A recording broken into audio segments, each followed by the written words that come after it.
Well, good morning. Good morning. I know I've already had conversations with a number of you saying, what the heck was that short story? What is that about? Well, hopefully, it's a kind of a disconcerting story, obviously. I was talking with Cindy, who was halfway through when I saw her on Friday, and she says, I have no idea where it's going to go. I was like, well, you're probably going to be feeling that at the end. But I think as we unpack it and see kind of the genius, the brilliance of Flannery O'Connor, especially reflecting accurately, kind of both the light and shadow of being human and the complexity, especially within, I would say, what would be a healthy religion or spirituality, and then what is performative religion and spirituality, and kind of juxtaposing these dynamics, and what is it that ultimately allows all of that facade and false self to begin to melt away and fall away, and allow that true self to emerge. So we're going to explore this together, and the good news is we have expert guides. We have Chris. I'm sitting here thinking you're doing fine. We have Christopher and Kathleen Gould. Both of them were professors at UNCW for almost 30 years. Both of them there. So they retired from there. They moved to Henderson or Hendersonville? Hendersonville, North Carolina. That's that beautiful mountain town just next to Brevard, right? That's such a quaint downtown. Anyway, sorry. That's where Canoga is as well. Then they went to St. James Episcopal Church there, and they started a group for reflection on literature. It was a good name. What was the name of that ministry? Well, it's just short stories for the soul. But now, for accuracy, we didn't start it. Oh, you didn't start it? No. It was started by the assistant rector there at the time, and we joined into it as soon as we became members there and loved it. Yeah. And I didn't miss a month. Nice. And I would love to have something like that here. Well, it's been spoken in public. So it sounds like we have a new ministry. Wonderful. That'd be great. And now they recently moved to Durham and joined St. Luke's, and I'm thrilled. I called them up. I've always loved Flannery O'Connor in a kind of pebble in the shoe kind of way. To allow myself to feel some discomfort, to experience deeper awareness and connection. So Christopher and Kathleen, please come on up. Thank you so much for leading this morning.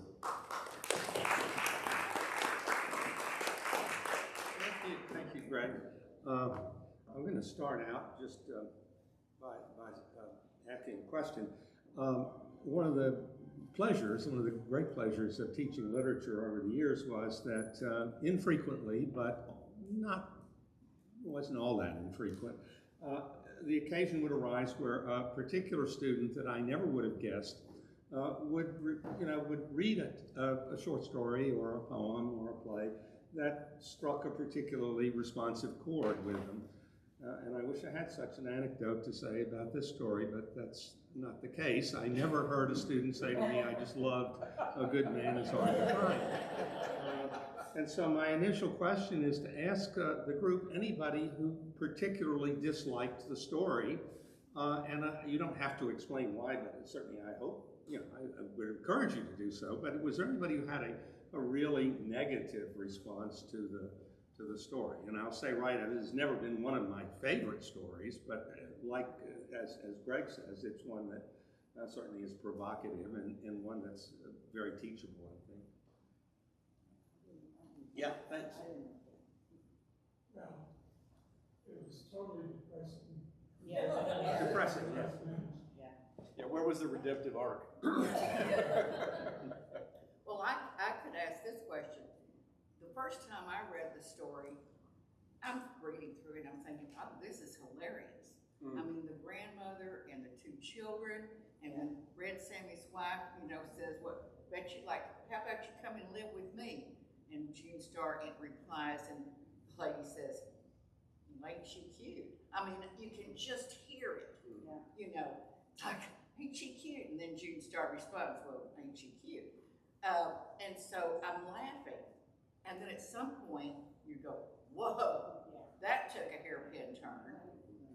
How many of you had that response? Well, I had read it as a teenager and was very, as I don't think I went into the depth when I had reread it now. But I have to say, I don't remember what I've read. My memory is the story and I went, oh, I know what this is going, what's going to happen. I remembered it, and I was very shaken with the fact that now I had to read the whole thing and I knew how it was going to end. Yeah. So it didn't bother me, but it was interesting because within the past 12 months, I read Blood Meridian, a poem of Berkeley, and I had the exact same response to this, because if you're familiar with Blood Meridian, it's just terribly violent, and it's like, I kept waiting for the point, and it was like at the end, okay, I read a lot, I think I'm halfway intelligent, but I'm still trying to figure out the point. I think there's one paragraph, I think, okay, it's in there, but anyway. So, yeah, there is one paragraph that is very confusing, I think, to me at least. And there was someone else have any on that? Yeah. I think at first I was so overwhelmed by the violence that I couldn't see anything else. Right. And the way that it ends makes it even more discomforting because you have to fill in the blanks, and I was at a loss for filling in the blank. If I can share something personal about the story. The grandmother reminds me very much of my own maternal grandmother, who lived with our family from the time I was 8 years old after grandma died. Oh, I'm sorry. I was thinking of projecting. My maternal grandmother came to live with us after grandpa died when I was about 8 years old. And I was her first grandchild. And so for a number of years, as my mother would describe it, I thought Grandma hung the moon, and she thought the same of me. But as I grew older and learned things, I learned that Grandma was really not a very nice person. And she was so racist. I mean, this grandmother I see is a product of her time. I don't see her immediately as particularly virulently racist, but my grandmother was.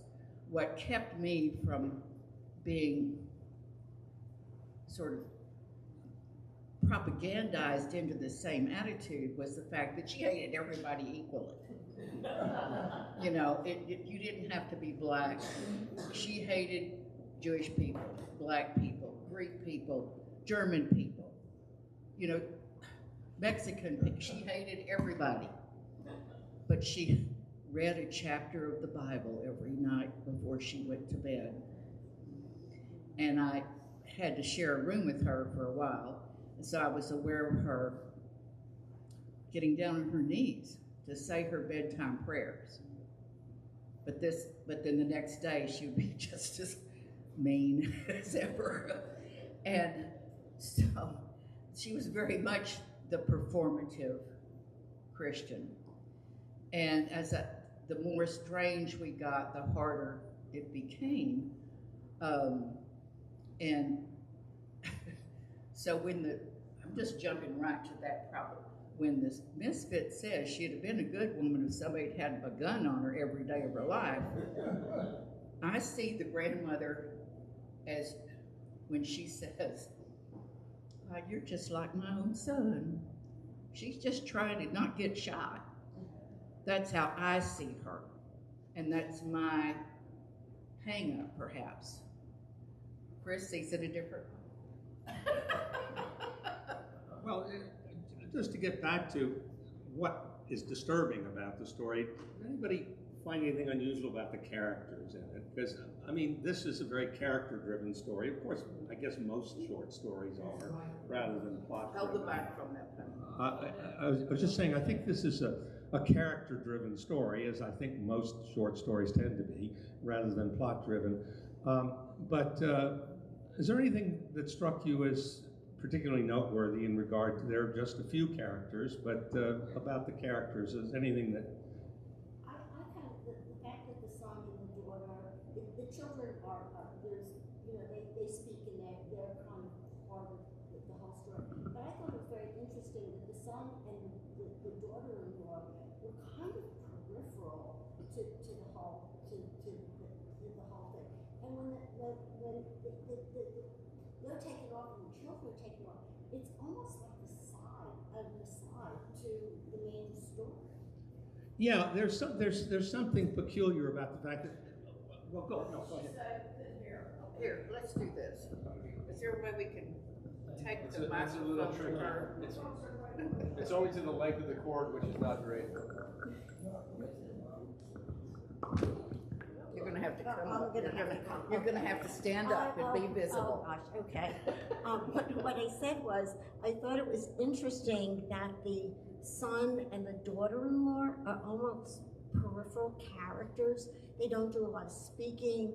They're not very delineated in the story, and yet those are the ones that are first, they're taken off and they're shot, and they're almost, it's like a secondary story to the main focus of the story. And I just thought it was interesting that we didn't know them better, even though they lost their lives in the story. And I even go further with that and point out that the characters don't have names. The grandmother, we don't know what her name is. She's the grandmother. The wife has no name at all. In fact, you get more than halfway through before she says anything. In fact, I wrote in the margin, she speaks, because up until that point, the only thing we know about her, she wears a kerchief. She doesn't dress like a lady, unlike the grandmother. She wears slacks and she has a kerchief, and her head looks like a cabbage. And so she's completely nondescript. None of the women, except for, well, the female characters, except for June Star, has a name. And the misfit, of course. So the main characters, the two main characters, the grandmother and the misfit, are not named. I was just going to say that I was particularly struck early on, the mom whose face was broad and innocent as a cabbage. That felt very descriptive. And then later, when she's taken with the baby and the little girl, she says, "Thank you," because he says, Yes, isn't that peculiar? Yeah, that he helped her up. But he said to her, "I'm going to take you like to your husband," right? Which implied something like that, and they walked. They took him away. But she said, "Thank you." For me, that was an acknowledgement that she knew she was not going to live, and that she would possibly be reunited with her husband in that way. But she knew it was over. She seemed to be the only one who kind of really got it after that. I see. It's interesting that I saw that different. Anybody see it differently? How do you see it? Okay. I'll wait for you. Well, I was just gonna say, because the misfits assistant there who says take her back there, and you remember her shoulder's broken. Yeah. And she's struggling to hold the baby, and he helps her up. And I thought she was saying, "Thank you for helping me up." Like the first time someone's been a gentleman to her. Bailey sure hasn't been. I mean, Bailey is the most beset husband and father. He just is like suffering through this whole thing. Well, he doesn't speak until about 4 or 5 pages in either, and the word is no.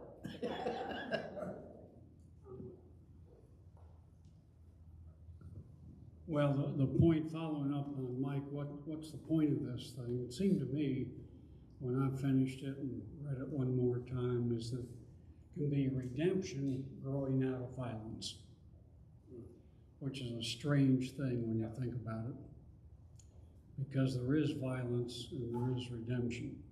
So with Misfit.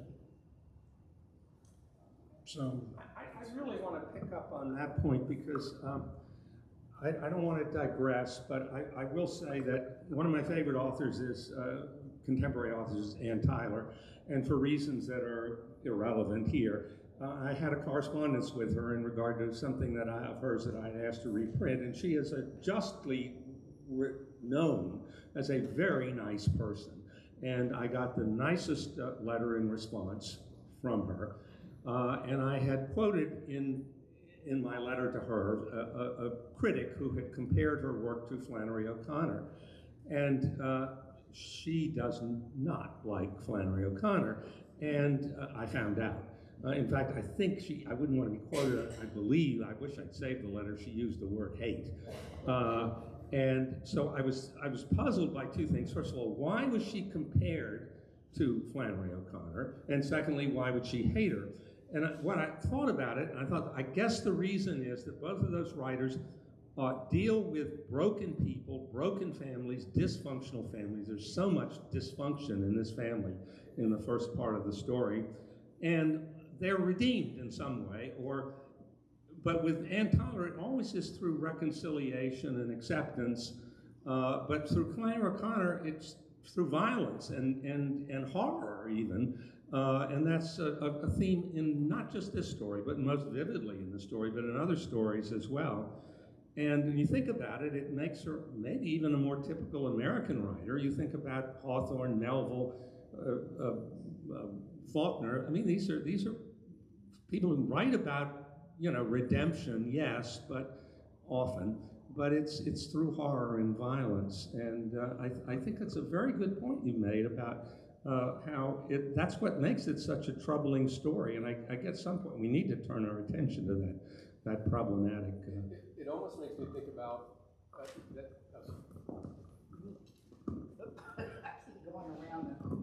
just the one thing as I was reflecting on it. I think we think of grace oftentimes as just a sweet concept, but I think Flannery O'Connor's point is that grace is actually incredibly disruptive and earth-shaking, and typically it's almost like, why does Jesus speak to the Pharisees the way Jesus speaks to the Pharisees?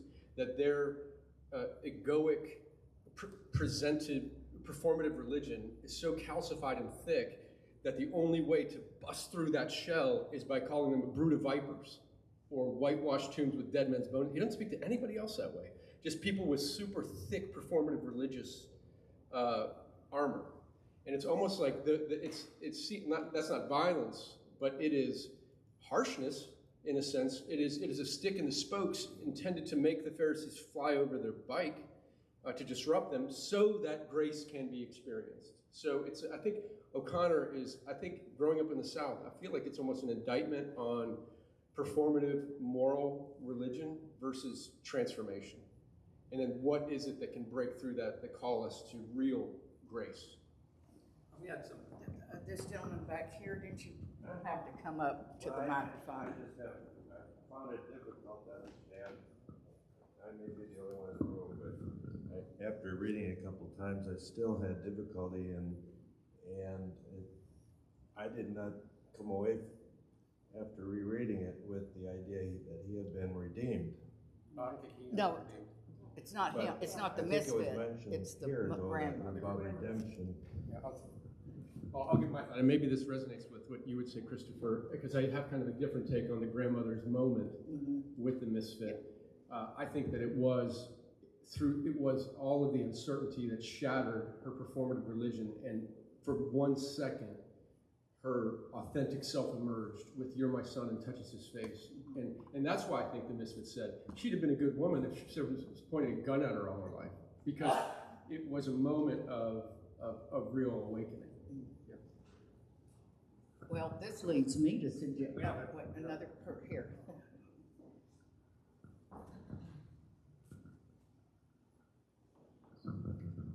And I got the same message out of it that Greg just alluded to.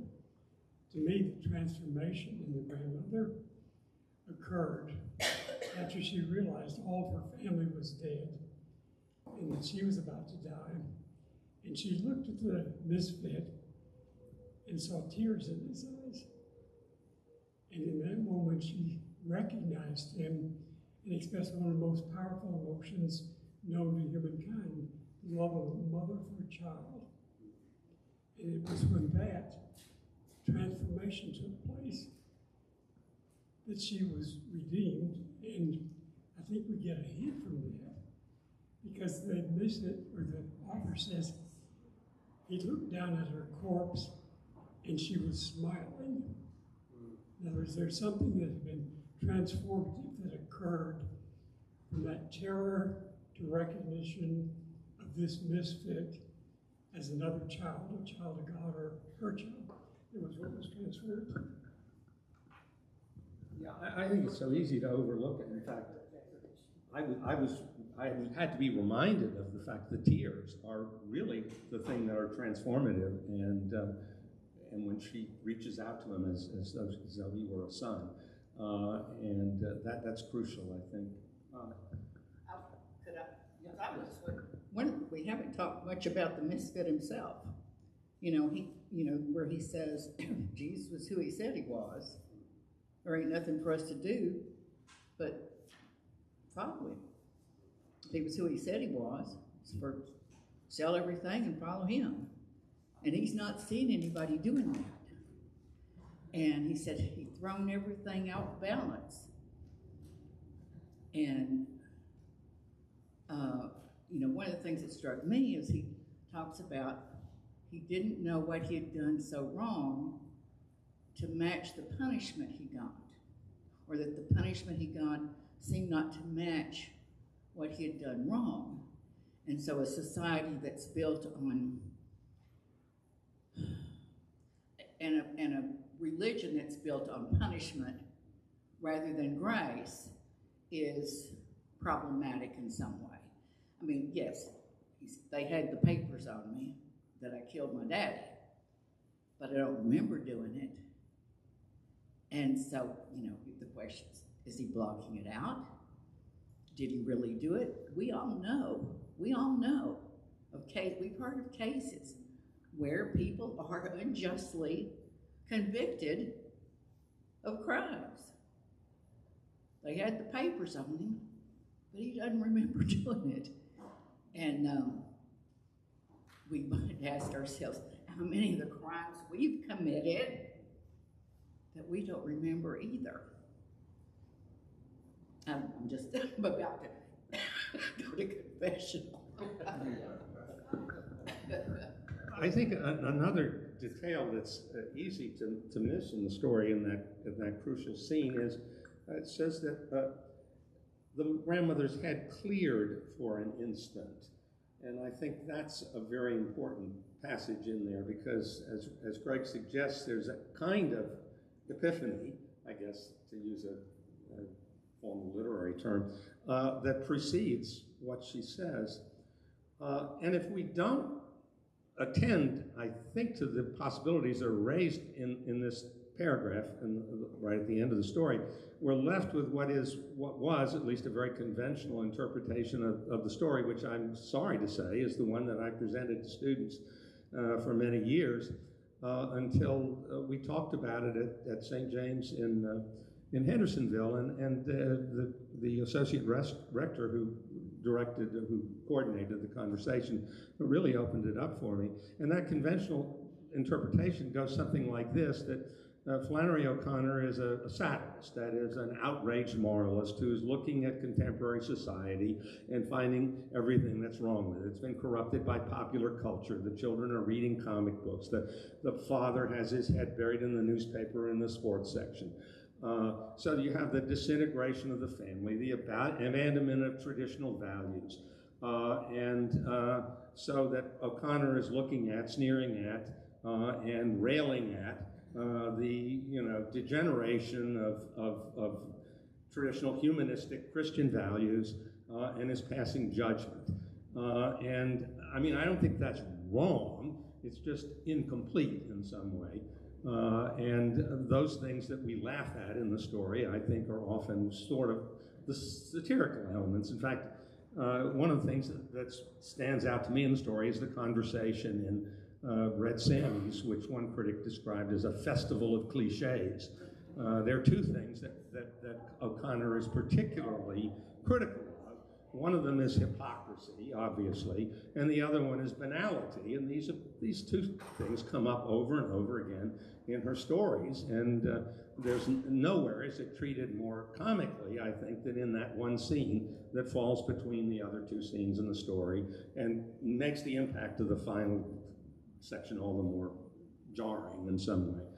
In fact, Kathleen and I visited Flannery O'Connor's home close to Milledgeville, Georgia, some years ago, and we had the good luck to be guided by a docent who had actually known, this long enough ago that one of Flannery O'Connor's contemporaries was still living, and who had known her. And I asked her, do you know where Red Sammy's is? And she said, no, but I've been there. And that's so true. It's that if you've grown up in the South, as I did, you can relate to all of this, and it is very funny. But that's, of course, I think it's easy to get lost in that. So, maybe we should just look at the final scene. Does anybody have anything that we haven't said about that final scene? Yeah, thanks. I'm sorry. No, not about final scene. Well, or anything. Oh, anything, Well, anything. I'm curious about your take on all the color in it. There's so much color that she references. Red, blue, green, I mean, there's color all the way through in her descriptions. And I find that interesting in contrast to this very mean-spirited, banal family. And I just... That's very interesting. Yeah, I mean, I hadn't noticed, but yeah, that's, in fact, the sports section is described as yellow, I think, at the beginning of the story. A lot of color, which I thought was fascinating. Yeah. Well, anything else can we say about the ending of the story, which we all agree is unsettling and startling? And is there anything that redeems the misfit in any way? I mean, the one thing that he says, that he concludes from his experience is there's no pleasure but meanness. That's his take. Yeah. He lets the cat live. He lets the cat loose, yeah. He lets him live, And, yeah. Oh, no, sorry. And in fact, the cat is interesting. The cat takes right to him, as though the cat is the thing that set everything in motion in some sense in the story. The cat is sort of the villain almost. But yeah, that's interesting. Yeah. And it's interesting, the cat's name being Pity Sing. Pity. And the characters that have names, of course Bailey, but the children, who are awful, I think we'll agree, are named. And I think, interestingly named, John Wesley. And of course, authors are usually not very helpful in interpreting their own work. In fact, most of them won't do it at all. But Flannery O'Connor had no problem. She was quite explicit about how to, not clear, but certainly explicit about how the story is. She says that the story is about the difference between a Protestant and a Catholic notion of divine grace. I don't have any idea what it meant. I referred the question to Greg, and I think we both agree that it really doesn't matter in some sense, but that's what she was really fixated on, but anyway, so John Wesley is the name of one of the characters, and so if one of her concerns in this story is in somehow disputing Protestant notions of grace, then it's interesting that she would give this awful kid that name. The other one is June Starr, which to my mind sort of conjures up romanticism, and which I suppose also, if you look at her as a kind of Jonathan Swift satirist, would be something that she also found distasteful, that much of what's wrong in the world can be traced to the Romantic movement, which has undermined traditional values, blah, blah, blah, and popular culture, mass literacy, and all of these things have contributed to the trivialization of our culture and the materialism of our culture as well. That's just kind of a side note. But is there anything else? Anybody? Yeah, thanks. I guess what I found so disturbing about the ending is that the murders were cold-blooded, children, people. There wasn't a fight, there wasn't anything. That to me is a certain kind of evil that is different than what the grandmother and the rest of the family were like. They were not pleasant, they were not good people. But there's a contrast, and where my mind went was, is that what it takes to get these performative religious people we have in the world to change? And that's a really disturbing thought. That's the most disturbing thing, isn't it? I agree. Is that what it's going to take to rouse people out of their complacency and self-satisfaction? Hasn't yet. Hasn't yet? No. Good point. That's because nobody somebody's holding a gun on us all the time. I would say there's that notion in my own life when I look at the most transformational seasons, it almost always was accompanied by hardship and suffering. That when I've gone through the hardest seasons, that typically they become doorways for a new way of seeing things and transformation. So I do think hopefully, yeah, obviously Jesus's method of waking people up out of their stasis, out of their coma, out of being asleep, it was oftentimes disruptive teaching, but obviously not violence. So I disagree with Misfit that violence is the means, but I do think grace is inherently disruptive and not easy, often painful. And you'll see when we get to the sermon, we're going to be talking about the restoration of Peter, like that his suffering, his pain becomes a doorway for transformation. I just think that's the nature of grace. And in fact, the last thing that is said in the story, the very last thing that is said, is by the misfit who tells Bobby Lee, shut up, he says, there's no real pleasure in life. And so the meanness, despite what he says, does not bring pleasure. It's a very anticlimactic ending that it's not fulfilling. There's been no transformation in him or Bobby Lee. They have simply facilitated that for another, fleeting as it was, for another character. So it ends on what seems to me, an even more disturbing note that is just no pleasure. And as you point out, it's totally wanton violence for its own sake, as far as they're concerned. Thanks. I got a question, not a comment. Doesn't the grandmother become more sympathetic when she's faced with a violent death? Oh, yeah. Yeah, for sure. Yeah, definitely. That doesn't sound too good to me. Well, I think that's Kathleen's point, is that she doesn't give her any credit at all. And I mean, I don't think it's an either or, actually. I mean, I don't like the grandmother any more than anybody else does. You mentioned earlier, the misfit making the comment about Jesus threw everything off. And, you mentioned earlier, misfit made the point about Jesus threw everything off. Just prior to that, I was trying to pick apart, he said Jesus raised the dead and he shouldn't have done it. Yeah. And just trying to kind of understand where he was coming from with that specific point. So. Yeah, I'm puzzled by that too. Anybody have an answer to that? It's obviously. I don't feel so bad if you're puzzled. It's important. I mean, I sense that it's important, but I don't. I can't quite make the connection. Well, it's part of thrown everything off balance. I mean, I remember back in, was it 1970? I was living in Oklahoma at the time. I think it was in 1970, and I was living in Oklahoma at the time, and there was a lot of snowstorms and stuff. It was a rough winter. And somebody commented about the astronauts. I think I've sort of lost track of all the moon trips, but that they were up there, swinging golf clubs. And I just said jokingly that just throwing the universe out of balance up there, playing golf on the moon. And so hence this bad weather.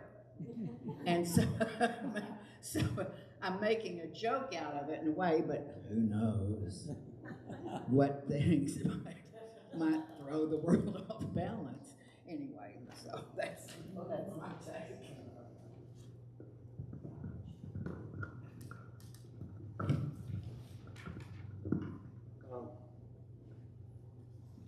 Some of my other notes.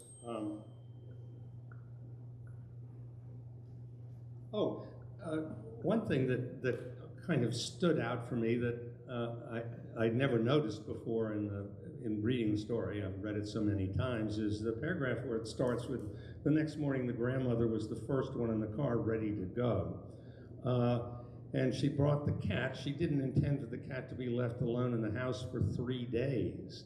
And how do you go from Atlanta to Florida and back in 3 days? I mean, you have to take 1 day to get there and 1 day to get back, I think. Go from Atlanta to Jacksonville, Florida in about 7 hours. Yeah, but that's not Florida.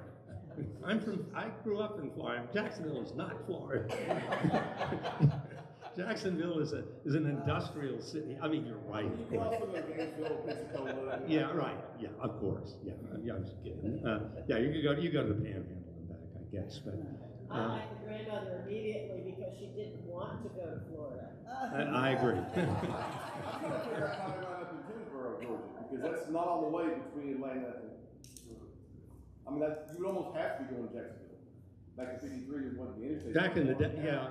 But if you were going from Atlanta to anywhere else in Florida, even back in '53, you wouldn't have gone through Toombsboro. It's way east of Macon. Mm-hmm. So Jacksonville's the only thing that makes sense. Well, they took the detour, right? Yeah, so she. Well, they didn't get there, so I guess. No, I hadn't thought of it till you said it, but is the 3 days metaphorical, perhaps? Yes, that's the other thing. Yeah, is it? Because it is strange in the context in which it appears, if you're going on a trip that long. So yeah, and that's why I brought it up, actually. No, just microphone. I'm just saying if you, yeah. Oh, No, you keep the microphone. I'm sorry. It's okay.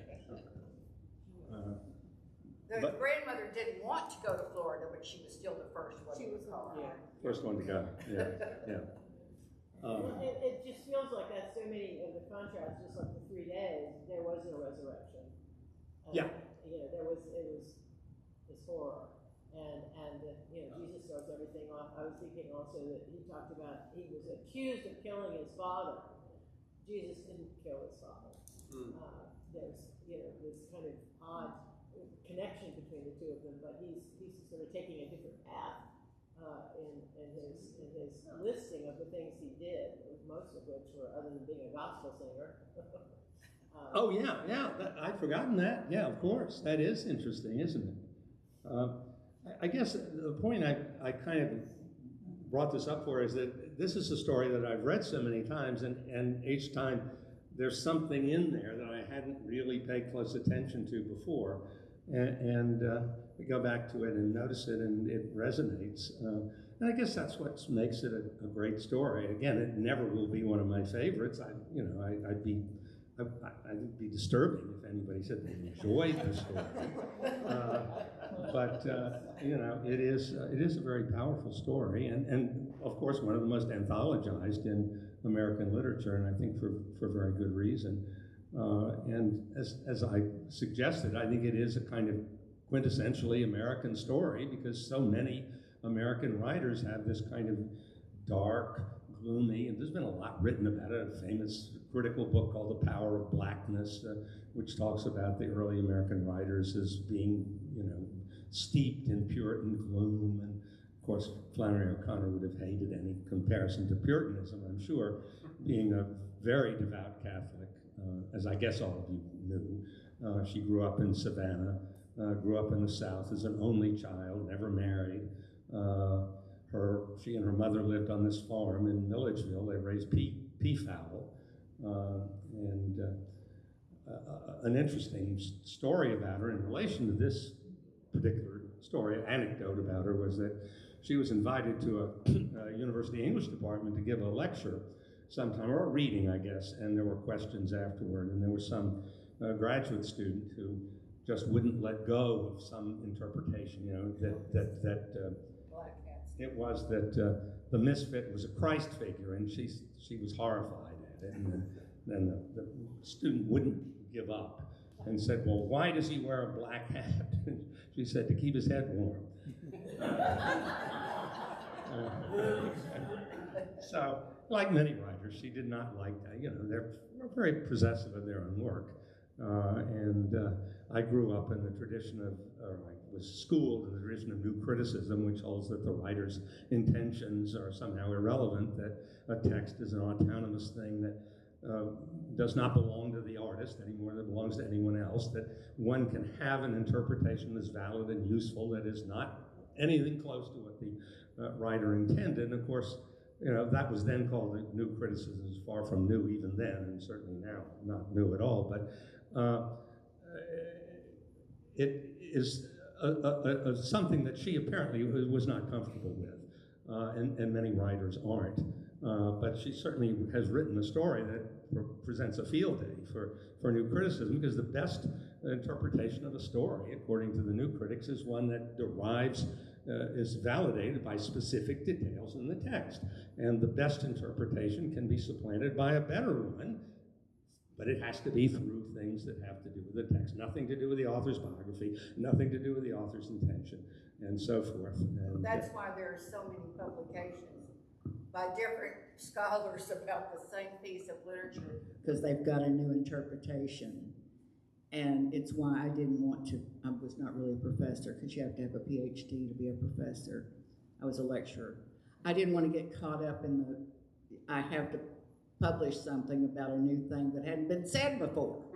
So I don't have time for that. I was thinking about students, though, who would ask, why would you have us read such a depressing story? Or why are so many writers so, well, they were asking in terms of like writers like Poe and, who had problems with alcohol and drugs and whatnot. And then they complained about things they had to read in high school. And so I'm very focused on how students respond to everything. And they said, but some student said one time that she wanted to be a writer. And I didn't, it was not my student, this is somebody else's anecdote, but said, you'll never be a writer because your life has been too normal. You don't have anything to say. If you don't have, I could probably be a writer if I wanted to be, because I've got my grandmother to work with. But if, people who have happy, healthy, mentally, emotionally healthy lives, happy parents, Happy families are all the same. Happy families are all the same, and unhappy families are unhappy in their own ways. And that was Tolstoy who said that? It was Anna Karenina, I believe. Well, it was Tolstoy. The opening line. Anyway, but we'll assume that that was Tolstoy's thinking. But anyway, so you have to have conflict to have something to say. And students would often say, in regards to any literature, well, if they just should have done so-and-so. And I would say, but if they had done so-and-so, we wouldn't have the story. That our job is not to fix them, however tempting it may be, but to just try to understand what is motivating them. Why are they like this? And we might get it right, we might get it wrong, but there's no point in trying to fix them. Our daughter one time, tell this story about they're just puppets. I don't know. It is not that good a story, really, but one time in one of my classes, I got sort of exasperated because my students were continually trying to fix characters, saying they should have done this, they should have done that. And I said, well, I appealed to my daughter, who was 4 years old or 3, I can't remember, was sitting in the way back in the station wagon. We were another couple, and we were talking about Sesame Street and trying to figure out things like, is Oscar the Grouch married to Grouchetta, and is or whoever it is, and is Irvine, is that their baby, and so forth. And we were getting into discussion, and there was a little voice in the back of the car said, they're just puppets. Get hold of yourselves, listen to what you're saying.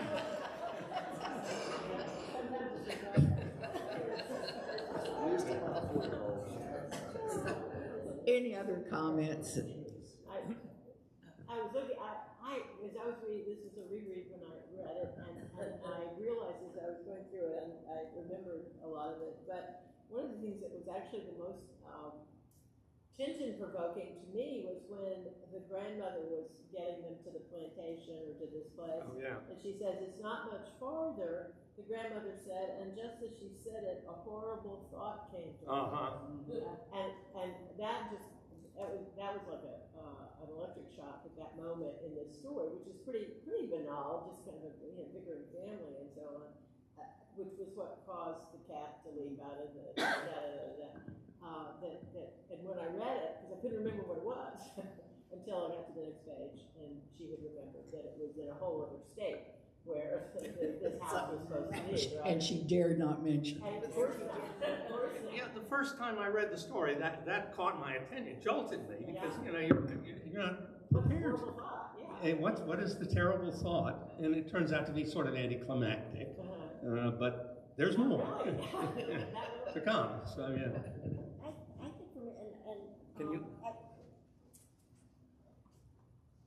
At some point, I mean, I realized how manipulative the grandmother was, but one of the things that the Misfit says, if you had not recognized me, and if she had not spoken it out loud, and I really wondered, would he have continued to kill them, or if she had not recognized him, would that whole ending have That changed? always troubles me, And too. it just bothered me terribly, and having read it for a second time and knowing what was coming, it just jolted me. Yep. I'm really troubled by that as well, because up until, in a sense, the grandmother's responsible for everything. She's the one who brings the cat. She's the one who gets them to go down the road. She's the one who tells, this is the misfit and so forth. And the other thing, of course, about the story that I was intended to say at one point early in the discussion is that none of the characters are likable at all. They're all awful, actually.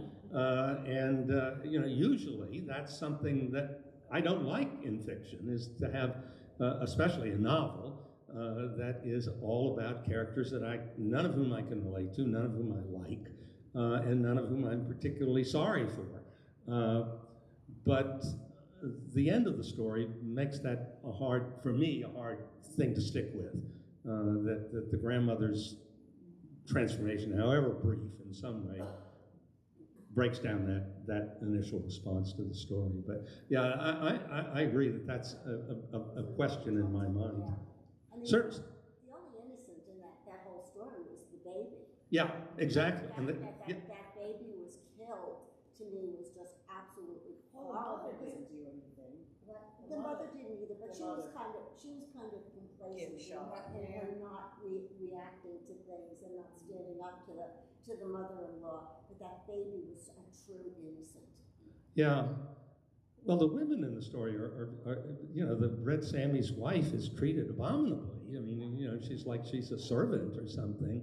And of course, the Bailey is pretty rude to his wife, and in fact, he says something unprintable apparently to his mother because she said something that even shocked the children.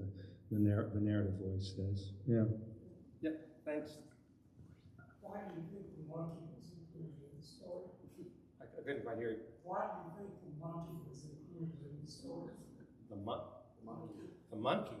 In the Red Sammys. Oh, in Red Sammys. Oh, yeah, I'd forgotten about that. Yeah. I don't know. What do you think?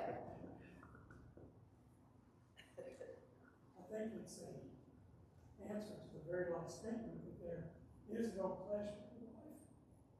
Because what the monkey is doing is taking what's tormenting him and feasting on it.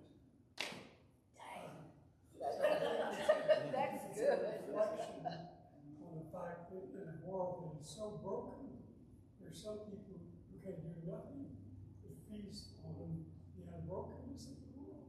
Well, this makes it perfect. I have never come away from this story where somebody has something that really affects my. That's wonderful. Yeah. because I had forgotten about the monkey, even on this I was just going to say, you know, as much as I had a hard time seeing where the story was going, the one point, of course, that's what a good writer does, is, you know, after the accident, as soon as the description of the car coming in the distance, and I think they even referred to it looked like a hearse, but like right there, you knew that the story wasn't going to end well. These were not people coming to help. I mean, that's the one part I saw pretty clearly coming. So. Well, there's the famous quote by, because in fact, the misfit appears in the first paragraph of the story. There's a famous quote by Chekhov that I'm sure we've all heard before, that if a gun appears in Act 1 of a play, it had better go off in the final act of the play. And that certainly is true here, that there are those details that are in there that are important. Nothing is gratuitous. And that's what sets a good writer apart, I think, from a mediocre one. It's not just local color. It's not just a picture that you're painting, but it is something that, you know, is relevant almost always in a good, especially in a short story. Well, that woman's comment that you mentioned, you know, when asked if she knew where Red Sammy's was, and she said, "No, but I've been there." You know, I was thinking when you said, I was thinking, yeah, I think would that be the Georgia Pig? I've been to the Georgia Pig when it was still operating near Brunswick? Near Brunswick, Georgia. Anyway, I did not like going to the Georgia Pig. I didn't care how good the barbecue was, but that's my problem. My daughter and I liked it, but they were surly people, you know. That's for sure, and it was not clean. Anything else that we might bring up? Well, thank you very much. It's been a pleasure. Thank you. Thank you, Christopher. Thank you, Kathleen. Thank you so much. I can tell by both the number of the folks here and the liveliness of the conversation that I think that we could have short stories for the soul. Well, one of the things, I mean, the way it was in St. James, it doesn't have to be done the same here, was it meant like one day a month at noon, and you could like brown bag your lunch or whatever, and we just met in like the parlor area, wherever, but, and could just discuss, everybody would have read the story, and we discuss it, and we have a batch of stories kind of on hand, as it were, that we can put people. Perfect. I've got an arm. Are all of them as uplifting as this one? They're all very different, but the rector at St. James was very much into science fiction stuff, and he provided several that were science fiction-y. And we were more literary in our suggestions, and then and I've shared one with you, which you still evidently haven't read yet, because I keep waiting for you to tell me what you thought of it. But so what's called magical realism stuff. So none of the stories are overtly religious, and so you're looking for, you know, what these stories have to do with living a meaningful, authentic life of Christian principles.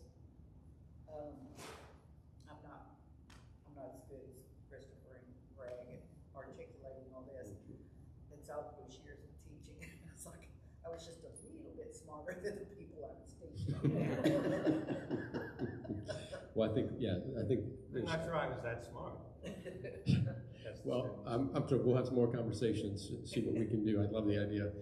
Next week for Adult Forum, June Williams is coming back. She's been touring and performing her latest pieces, and she's going to perform some of them for us and then lead us in conversation. I will also say, you know, June Williams, she tends to dig deep right to the root of issues. If you were there for her last Adult Forum, and invite us into some of that deeper reflection. And the following week, most likely the topic we're going to explore, is Jesus the only way to heaven? Is Christianity exclusive? I figured that would be a good conversation here at St. Luke's. So, all right, thanks, y'all. Thanks again to Christopher and Kathleen.